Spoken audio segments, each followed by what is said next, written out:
Hello, and welcome to another episode of the Breachside Broadcast, home of the finest foxcasting either side of the breach. On today's episode, we present the conclusion of Shifting Loyalties. In Part 1, the Governor-General's great work was set in motion. In Part 2, that work hit a snag and faltered, even as the Majestic destroyed Malifaux's quarantine zone. Will his plan come to fruition in Part 3? Stay tuned to find out.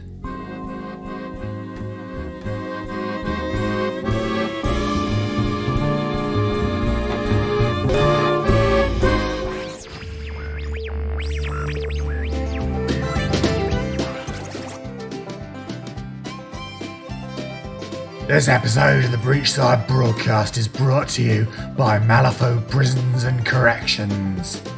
Do you dream of holding the lives of helpless wretches in your hands?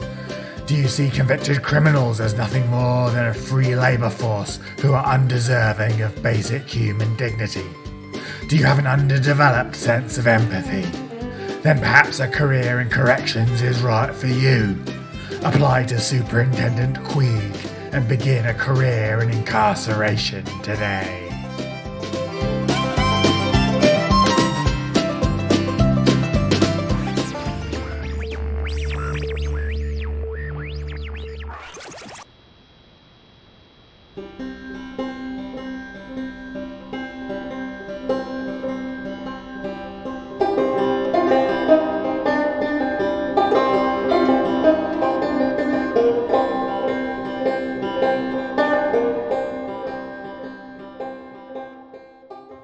The sunset was a scarlet smear over the western peaks, but the work continued.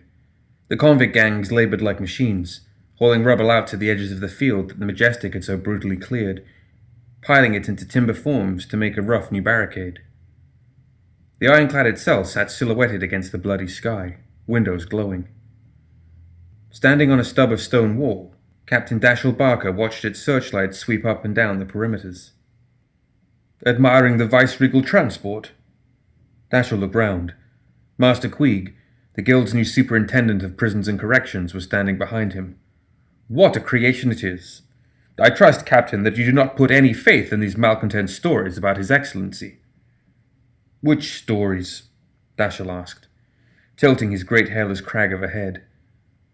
"There's stories say this and stories say that. I just go with what I feel in my water.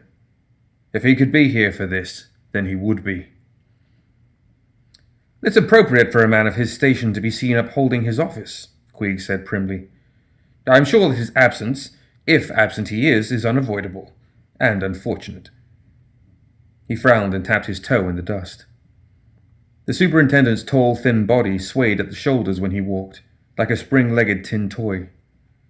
His bony, horsey face was shaved so closely it gleamed, except for a waxed-black moustache as slick and trim as the rest of him. No official uniform for his position had yet been devised, so he was wearing an expensive-looking morning suit with a sash and badge to mark his office. His top hat was shrouded in gauzy silk to keep the dust off it. The long plaited whip coiled in his hand gave off a cloying smell of harness oil that had rapidly got on Dashiell's nerves.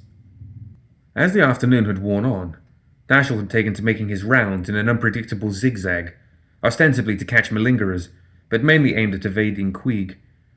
Quite why the man had decided Dashiell was some sort of kindred spirit was a mystery, but the more he listened to the superintendent's nasal voice, the more uncomfortable he became.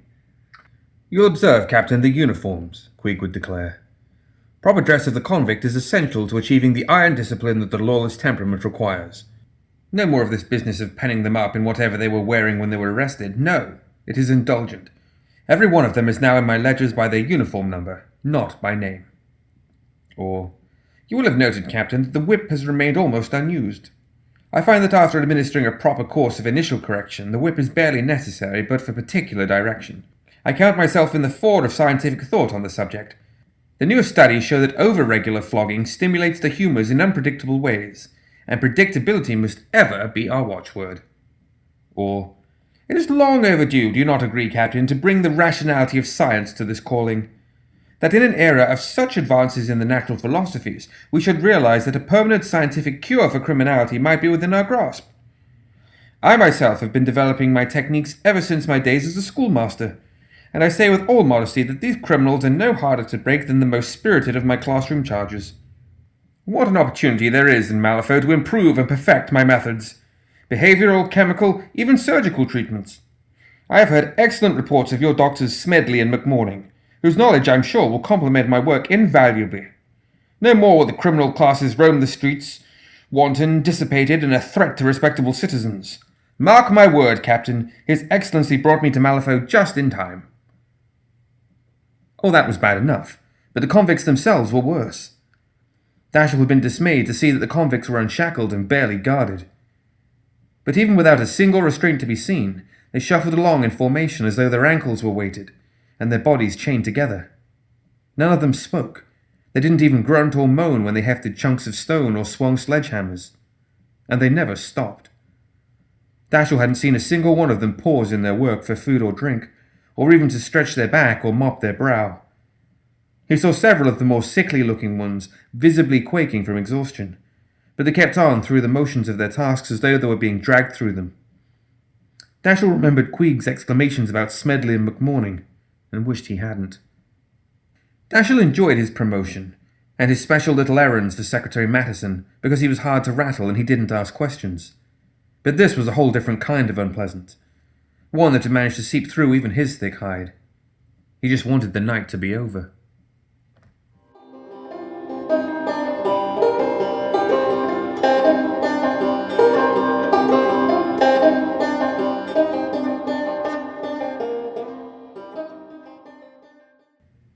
Only a wheeze of panic escaped Wilkerson's open mouth as the great winged shape swooped on them beneath the flare light, but his body was already moving, dropping him to one knee, so that the tip of its staff whooped through the air above him in an arc that would have shattered his skull. His finger tightened on the trigger, and the gun's other barrel fired. The second flare streaked away on a lower arc, illuminating the street full of oncoming dead before it buried itself in the face of a corpulent, rotting thing that stood head and shoulders over its companions on 3 rusting girder stilts. It thrashed its arms, skittered and fell, the flare guttering out. Still running on raw reflex, Wilkerson made to reload before Lieutenant Santos clouted his shoulder. "Fall back, you idiot! Back behind the barricades! Your men all guard, here they come! Dead on the ground, one high, rifles up, high!" Scrambling back over the barricade, Wilkerson looked up to see the broad violet wings of an enormous adult Nephilim flicker through the majestic searchlight beams as it circled the great machine. Muzzle flashes began sparking from the ironclad's portholes, and a moment later a matching fusillade began around him as the guards at the barricade opened up on the horde of resurrected creations on the darkened road. But even as his hands ran on, breaking the flare gun and pulling new shells from his belt, Wilkerson was staring up at the frantically waving searchlight beams. "There's 2 of them," he said out loud. 2 of them! Pissin' hell, there's 3, another one, another, 5. He swung the gun up toward the Majestic. "Overhead! They're overhead!" "They're out bloody in front of us, too!" someone shouted at him. "Get another flare up before they're on us!" Wilkerson sent another flare over the barricade, kicking off a roar of gunfire around him as the guards opened up into the shifting play of shadows. A swarm of bat-like chittering things swooped into the barricade line, bringing cries and curses from the men. As they swirled upward again, another Nephilim plowed through them out of the dark, smashing and clawing them from the air before it vanished back into the high shadows. In a searchlight beam over the Majestic, he heard a doubled scream of rage, male and female voices, as 2 hurtling Nephilim clashed in mid-air and broke apart again. The cries mingled with echoing heavy-caliber reports as the ironclad's riflemen tried to bring the beast down. "They're fighting each other," Wilkerson breathed, but that was all the thought he would have time to give it for many hours. He realized that his nostrils were clogged with the stink of rot, and the space just beyond the barricade was filling with lurching, snarling shapes. The light from the guttering flare glistened on rotting flesh and gleamed on tarnished metal as it faded out. Grim-faced in the dark, Wilkerson broke the gun open and fumbled for another flare.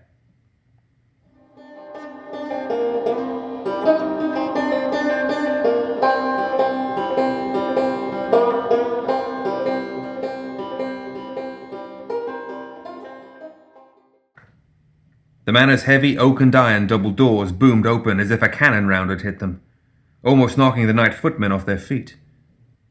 The Governor-General strode into his house without a backward look as the doors slammed themselves shut again behind him. He bore down on the cluster of servants and officers in his entrance hall the way that his ironclad had borne down on Perdita Ortega out in the Badlands. He no longer moved like anything natural. One moment he was gliding forward with the smooth momentum of an iceberg. The next his body was jerking and stuttering through the air, freezing and then advancing several steps in an eye blink, as if he were a poorly run projection in a moving picture hall. For a moment he seemed about to physically crash into his flinching staff, but then a moment later he was standing on the great stair behind them, glaring down. Well? The little knot of uniformed guard officers, masked and gowned lawyers and manor clerks stayed motionless. After a moment, Lucius Matteson stepped forward. As ever, the secretary wore a blank metal mask that somehow seemed as expressive as a living face, with whatever demeanor his body language projected onto it. Tonight it was silver, a color he tended to wear for legal business. Bronze was for mundane administration, gold for special occasions, pewter for outings. More and more often lately, the Governor-General had fantasized about tearing the mask away and dragging Matteson down Old Spire Road by his hair, giving everyone a good long look. There, he would roar into the secretary's naked face. There, now everyone knows. How clever did you think you were being, really? Did you think I didn't realize? He watched the light from his own skin and eyes reflect in that curving silver visage, between the mask's luminous green eyes, then flicked the thought away. No time for daydreaming now. We have been concerned about your whereabouts, Your Excellency, Lucius said. He didn't sound it. His voice was as silky and unruffled as if he were remarking on a moderately pretty sunrise. There is trouble abroad in Malifaux tonight, and the city's streets are dangerous. The city is dangerous to faithless cowards in need of rulership, the Governor-General told him. Not to me, nor should it be to any of you. On that note, I guess, said Lucas McCabe, we've been at work. He straightened up from his insolent slouch against the banister post and held up a little leather satchel. That resurrectioner lair was just where you said it'd be. Northern zone, right against the Crew Street rookeries. Practically under their noses, except the folk living up there all look half dead and smell worse anyway. A little diffidently, he stepped forward and offered it to the Governor-General, who simply stared at the bag. It's just as per spec, sir. The items you described, wrapped in the page of the book that was sitting open next to them. We left some spring snares set up to say hello to whichever grave worm owns the place. I'll send a couple of my boys back around there in a day or three to see if they've come home and had a surprise.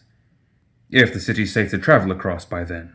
He couldn't help adding as the Governor-General yanked the satchel away from him, but the glowing giant didn't pay him any further attention. Sir? Said Captain Matreski. Her guild-mounted corps uniform was spattered with ichor from the things she'd had to kill on the way across the river to the manor. Something had left a fresh and bloody scratch across her cheek and down the side of her neck. Before she could say more, Lucius Matteson stepped easily in front of her with a sheaf of papers in one kid-gloved hand.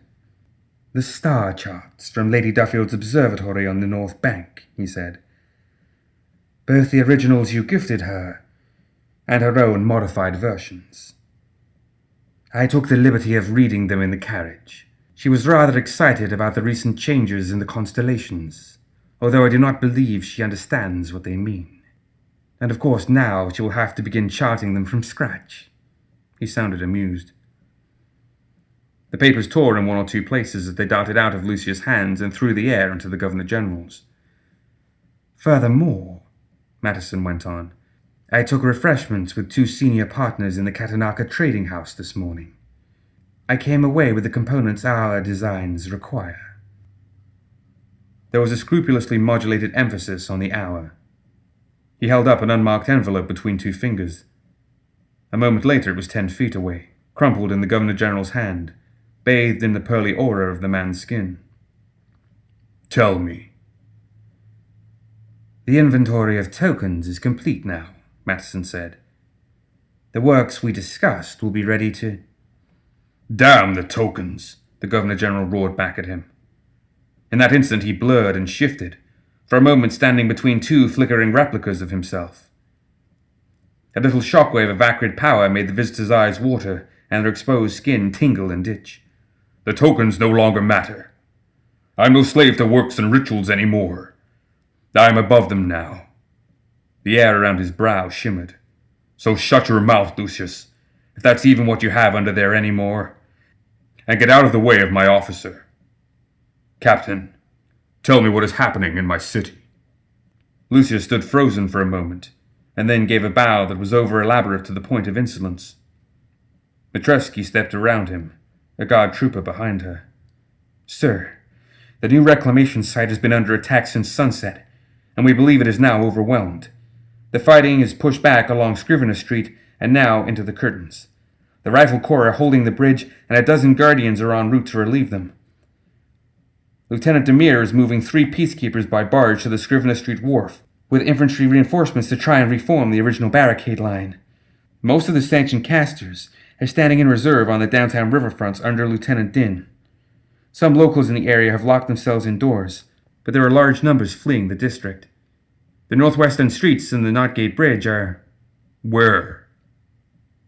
The Governor-General's eyes closed, and for a moment he rocked in place as though he were about to fall. Colors swam and swirled in the carpet under him, and an odd angular pattern burned itself into the polished wood of the banister. No. What are we fighting? What are we fighting? And where? Reports are unclear, sir. Initial contact was with resurrected creations at the worksite. A message came from the Ethervox in the Majestic that Neverborn were following on the heels of the dead things. Neverborn do not consort with resurrectionists, the Governor-General rumbled. No matter how much they hate us, they hate the dead things more. I am repeating the reports as they came to me, sir, the captain answered, not entirely managing to keep the shake out of her voice. Dead things and Neverborn. Phantasms and shadows are moving in among the houses with full dark. That was the last message we had from the Ironclad. The Ethervox began to receive some, strange transmissions, sir, and we shut it down. The shape on the landing shuddered and gave off a grating wheeze that was barely recognizable as laughter. And where are my loyal agents, my companions in history? Lady Justice has been sighted at the wharf fighting with dead men coming up out of the water. Mr. Hoffman is at the construct hangars, making a second squadron of peacekeepers battle-ready. We have no reports on the whereabouts of Sonia Crid. No, the Governor-General laughed again. No, I don't suppose you do. He turned and climbed the second flight to the long gallery, and not one of the men and women at the foot of the stairs was game to follow him.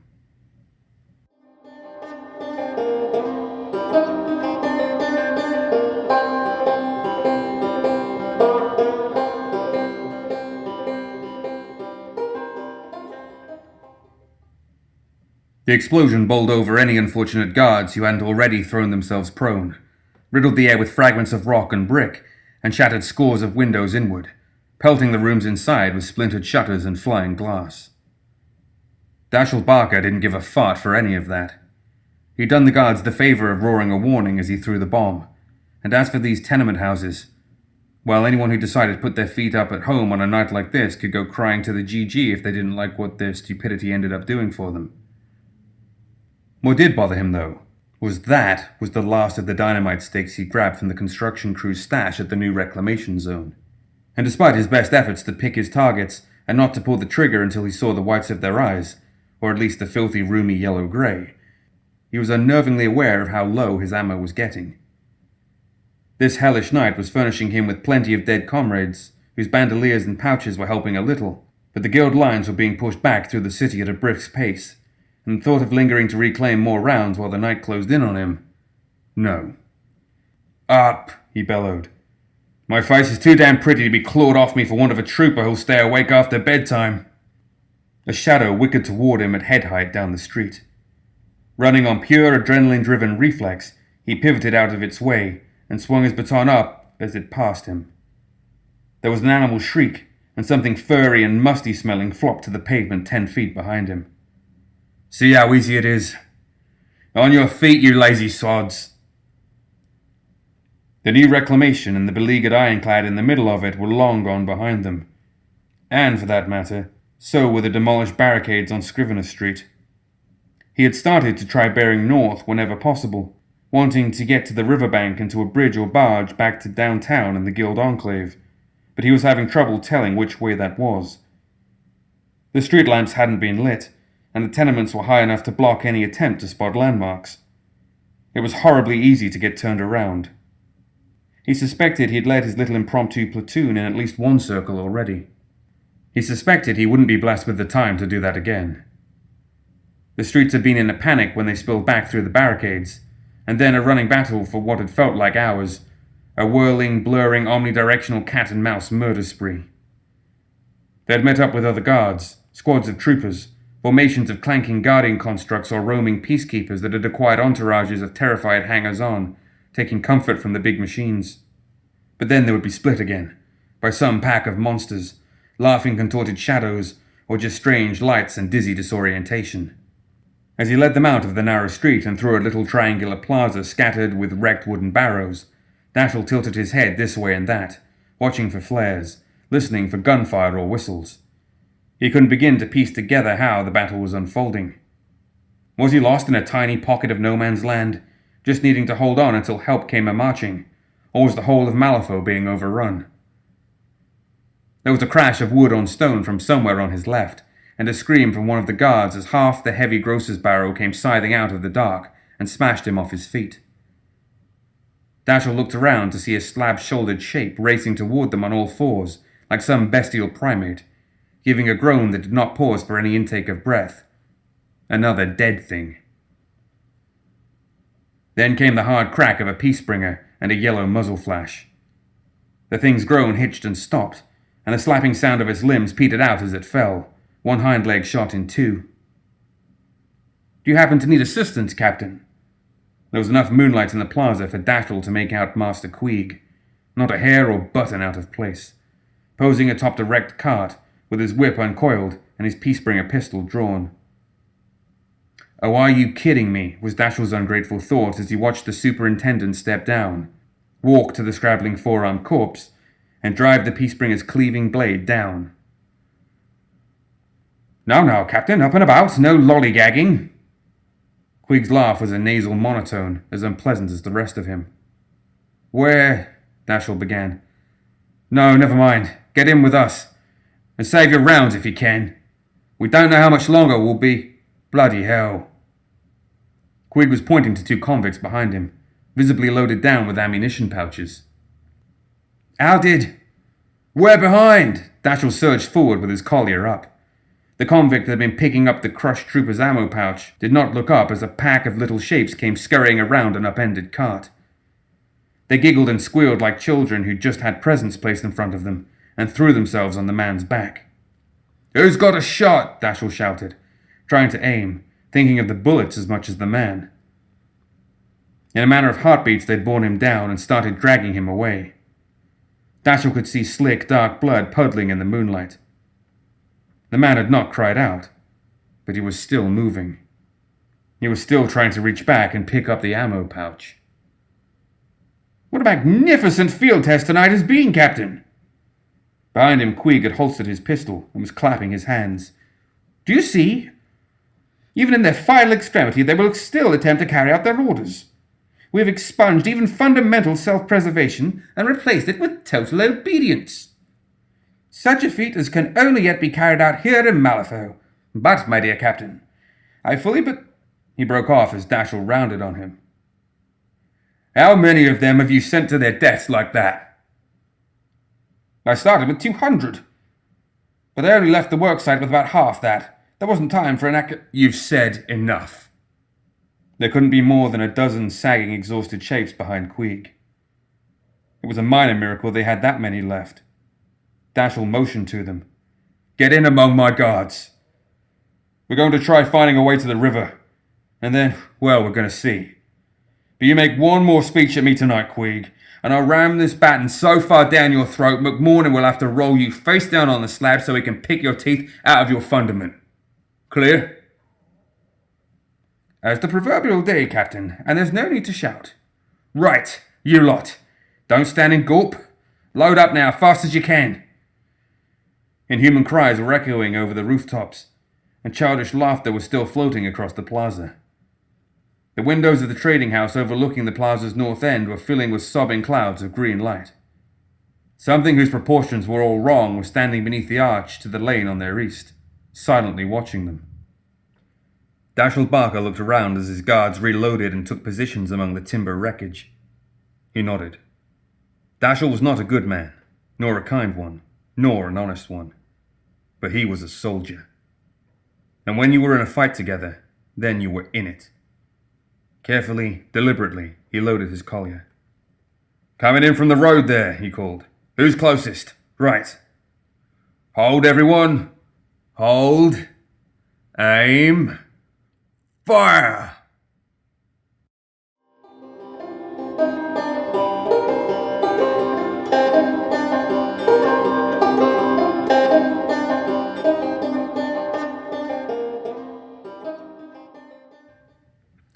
The private room, the Governor-General had given it no other name, not even in his own mind, filled a quarter of the manor's third floor.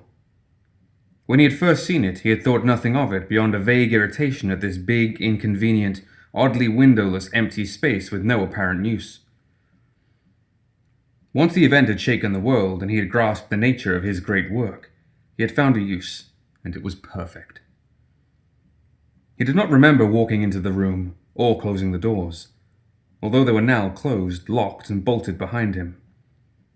Sometimes when he'd drawn a great breath of power into himself, his attention drifted so far away into the strange invisible landscapes that overlay Malifaux that the physical ephemera around his actual body became hard to focus on. More than once he'd found himself in a strange corner of the manor, having passed through a wall or floor without realizing it. Twice he had found himself standing in midair. He supposed Lucius would have an explanation of what it was, some windy, minutes-long lecture, placing ancient books in front of him and pointing to things on the pages. He had grown sick of Lucius' explanations. He knew what it was. He was out of alignment, that was all. He had been turning Malifaux's tidal, unshaped energy into a great machine of flesh, law, symbol, and power. He simply had to add the final component, fit himself into place in the machine's heart. Once it was complete, there would be no more of this, no more of any of it. He looked around him. To the ignorant blunderer, and one or two of those had found their way in here at the start, before he'd had his household staff ruthlessly culled of the disobedient and the over-curious. It would look like the private museum of an eccentric with a bizarrely eclectic taste and a non-existent attention span. Tokens sat on blocks of painted plaster, or in little glass dishes on the floor. Some had lines and patterns joining them, drawn in chalk, paint, red blood, or black. Some of the sigils had burned themselves into the floor. This was his work, his engine in miniature, or at least the most sophisticated model of it that it was possible to create with symbolic representations, basic matter, and 3 crude dimensions. His gaze roamed over the banner that had hung behind him when he had cast his work on All Hallows' Eve. Below it was the heap of rusted, bloody manacles bundled in a prison uniform that anchored the control spells he had created with Queeg. In front of that was a fine metal collar sitting across the blank pages of an open book. When that work was done, the guild's sanctioned casters would be no more capable of self-will than the convicts were now. Token after token, in perfect array. Machine parts from the factories and railroads, bones or vials of blood taken from their laborers.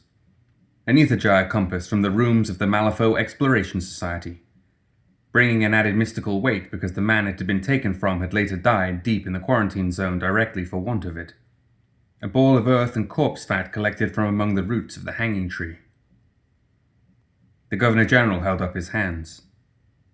He glowered at the satchel McCabe had brought him, and it vanished, leaving its contents hanging in the air. A crow feather talisman and a collection of hand bones from the resurrectionist's workroom. He did the same with the silken bag Lucius had given him. A bundle of silvery spindles and gears wrenched free of some cleverly built device. He gave a quick, savage grin. He was impressed that Lucius had managed to steal these. If the Katanaka had any idea what they were, he suspected they would have made it far more difficult. And if Lucius had known, he might have refused to hand them over. Might have tried. He gave a non-committal grunt and the tokens fell to the floor in a clatter. The remains of Duffield's star charts landed on top of them. The charts rustled and shifted, although there was no breeze in the room. Had he looked down, he might have observed the constellations they mapped shivering and whirling on the paper, as though his own gravity were distorting even their depictions. He knew that already. He had been standing in the manor's gardens, face upturned to the sky, when he had seen everything move above as he could feel it moving below. That had been what decided him.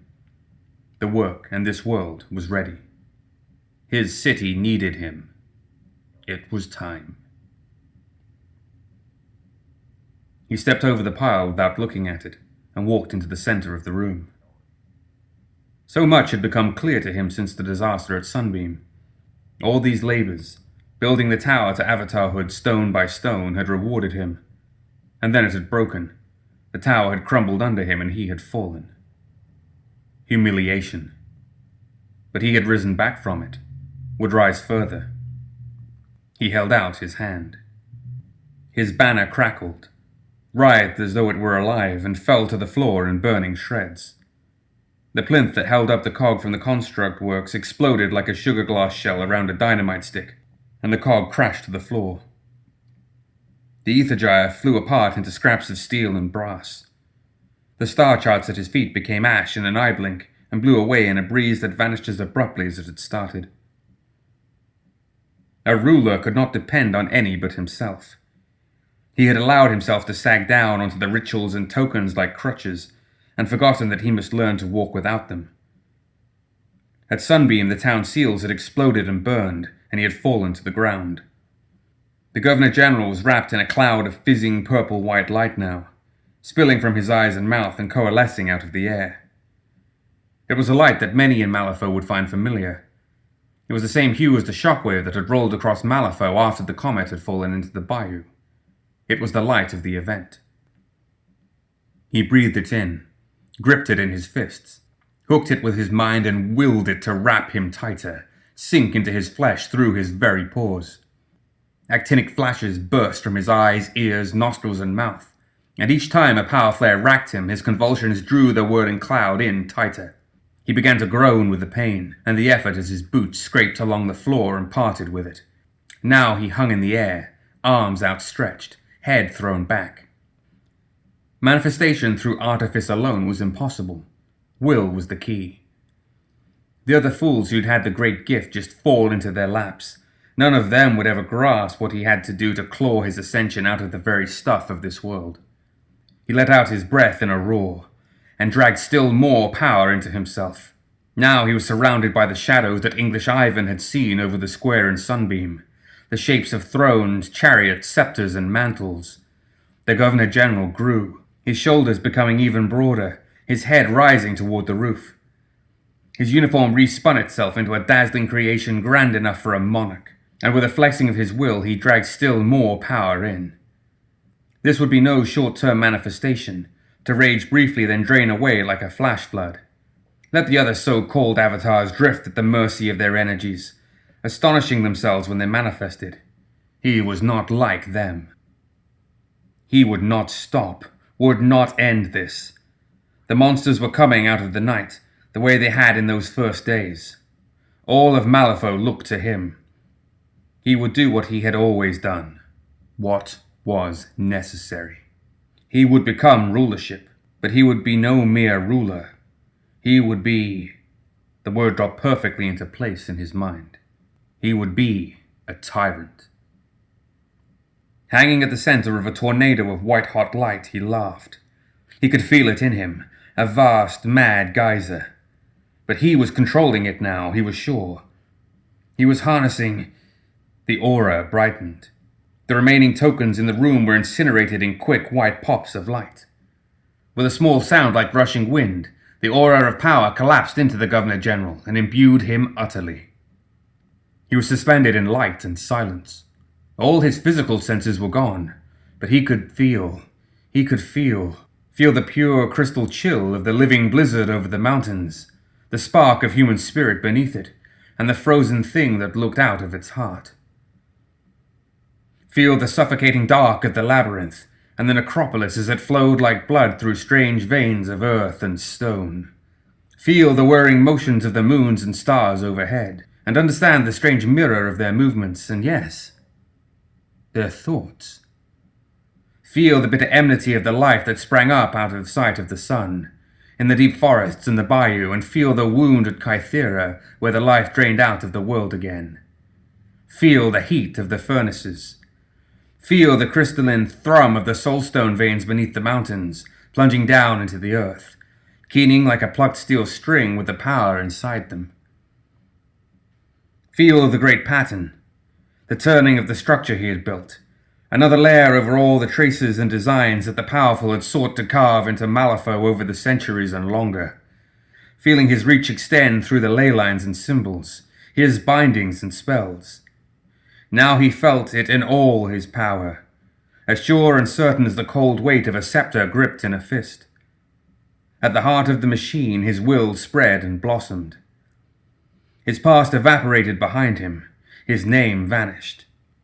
In that instant, he was the tyrant. He had one moment to enjoy the sensation before the light filled his brain, flowed with his blood, ignited his marrow. Every scrap of his tissue was infused. The nuclei of his cells flared like matchheads, his nerves blasted into incandescence. His uniform burned off him. The outer shell of the avatar that was trying to form around him rippled like a mirage. His body was a blazing etheric torch, and still more power poured in. More and more. More than he had prepared for. Far, far too much.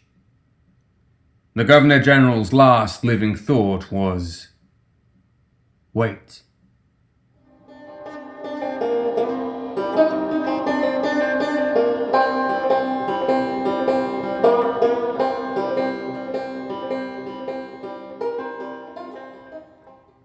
The walls to the private room vanished so completely that there was not even dust left to ride the shockwave. For the tiniest instant, the last moment in which the burning shape on the third floor was recognizable as human, the rest of the manor was untouched by the strange excision. And then the shape was gone, and the shockwave hollowed the manor out in a second. Hard blue-white light shone from the windows in beams bright enough to look almost solid. It shone between the roof tiles before they shattered, and around the doors before they were slammed off their hinges. The interior walls crumbled and flew apart like chaff in a hurricane. The light seemed to seep through the mortar itself, so that every brick and stone of the walls was outlined in a beautiful azure halo. The glass in the windows was gone. Not blown out, or even vaporized, just gone. The roof erupted in blue and indigo light. Splintered beams and shattered tiles started raining onto the manor grounds. There was a grind of stonework from the walls, as though the bricks and stones were trying to flex and rearrange themselves, and then the whole top floor vanished in a storm of flying debris. The terrifying light from the windows was dying, and coarsening into a flickering yellow as fire took hold inside. On the hillside facing the manor, across the great breachway railway line, the hanging tree burst into furious life. Its limbs animated and thrashed like the limbs of an angry kraken, the corpses decking its boughs swinging and creaking, thudding against its trunk and each other. Several of the ropes gave way, sending bundles of dead flesh arcing through the air. Gradually, as the light faded from the manor's windows, the tree slowed, quieted, and was still again. In the prison camps scattered across the city and along the railway lines and mine trails, the quiescent convicts suddenly convulsed to life, all in the same instant. They bucked and screamed as the uniforms they'd been made to wear exploded into rags and then into flames.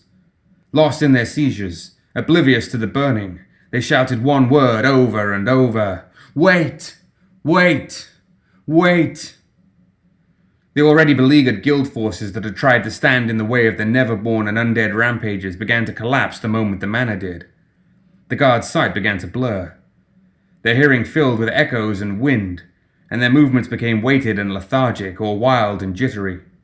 Strange prismatic corposant arced from the ruined blades of the witchlings and their handlers, and from the collars and brands of the new sanctioned casters. Some were lightly touched by the backlash. Some caught it full force.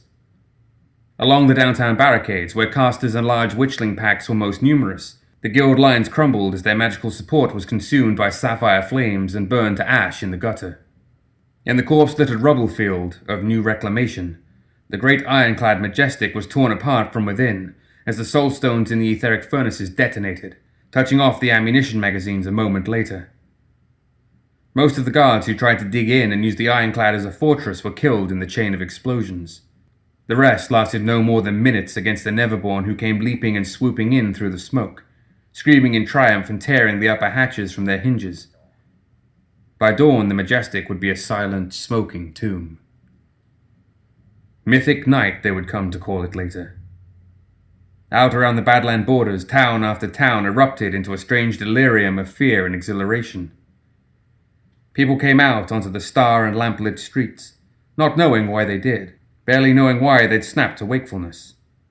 Sometimes it was not until the next morning that the townspeople discovered that the beautiful town seals the Governor-General had brought them had come apart, deformed as though in a great flash of heat, or shattered as if they'd been frozen brittle and then struck with a cannonball. All they knew was the fear that the psychic shock had left in their minds, and the strange sensation of a burden lifted, the unfastening of a tight collar on their thoughts that they didn't realize they'd even been wearing. Those who'd been able to touch the power of the event could feel that it had been drained from the land, like blood seeping from a wound. Some were still able to draw on it from time to time, but the days of grand manifestations were over. Every town, every settlement and family drew together a different story about what had happened in the land that night. Stories that would grow and intertwine and be passed back and forth over campfires and around smoky saloons for years to come. Mythic Night.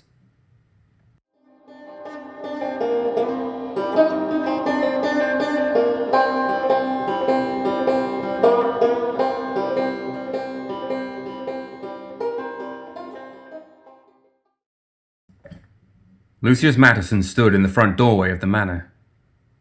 He carried no light, but he barely needed it. His eyes were exquisitely sensitive. He could see the holes in the ceiling where debris had crashed through from above, and the strange deformations in the architecture where the power of the immolation had reshaped whatever it washed over. He wondered how the idiots who would be here at first light would explain that to one another. He stood alone. They had all run for the doors when the wrenching power build-up above them had become too agonizing to be near. Lucius was the only one who'd come back. McCabe had led most of the survivors away and into the city. Quite what they thought that would do for them, Lucius couldn't imagine. His hearing was as keen as his sight, and he could hear, faintly but unmistakably, the sounds of gunfire, crackling flames, shattering glass, screams and laughter. What lovely music. Lucius took a dainty step forward, his hands on his hips. His balance was perfect, his posture exemplary. He took another step, spreading his arms out, setting his hands just so. He slipped his mask from his face and dropped it to the soft carpet amid the rubble and ash. Through the lower halls and galleries he danced a delicate gavotte, sometimes in time to the sounds of carnage filtering in from the city outside, sometimes in time to the sparks of sensation inside him as he felt the severed ends of the Governor-General's magical bindings whip-cracking away through the ether. His dance sped up, lost its mannered nature, became triumphant, athletic. As he leapt up the stairs, balancing on the rail and then vaulting to the upper gallery in a single leap, it became inhumanly ecstatic. He leapt and whirled, limbs blurring, and his fingertips scoured and gouged the walls and door frames where they touched them, no matter how lightly. Through all the empty rooms that had once been his master's, Lucius danced. Just how long he spent he never did know, but by the time he came to rest the sun was rising over the distant peaks, bleaching the darkness out of the eastern sky. Columns of smoke rose from all over Malifaux City, and Lucius could not see a single lit window or street lamp. He stood there for perhaps a quarter of an hour, soaking in the scene, before he collected himself. With cat-like steps he picked his way back down the front hall. His mask lay on the carpet. Lucius bent over it, studied the distorted reflection of his real face in its polished surface, then picked it up and slipped it into place. His cane lay 2 paces beyond, and he plucked it up and twirled it in his hand as he walked out onto the manor's front steps. There was a crisp morning breeze coming up off the river, bringing the scent of burning. Lucius stopped for a moment to enjoy it, and then sauntered out to greet the new day.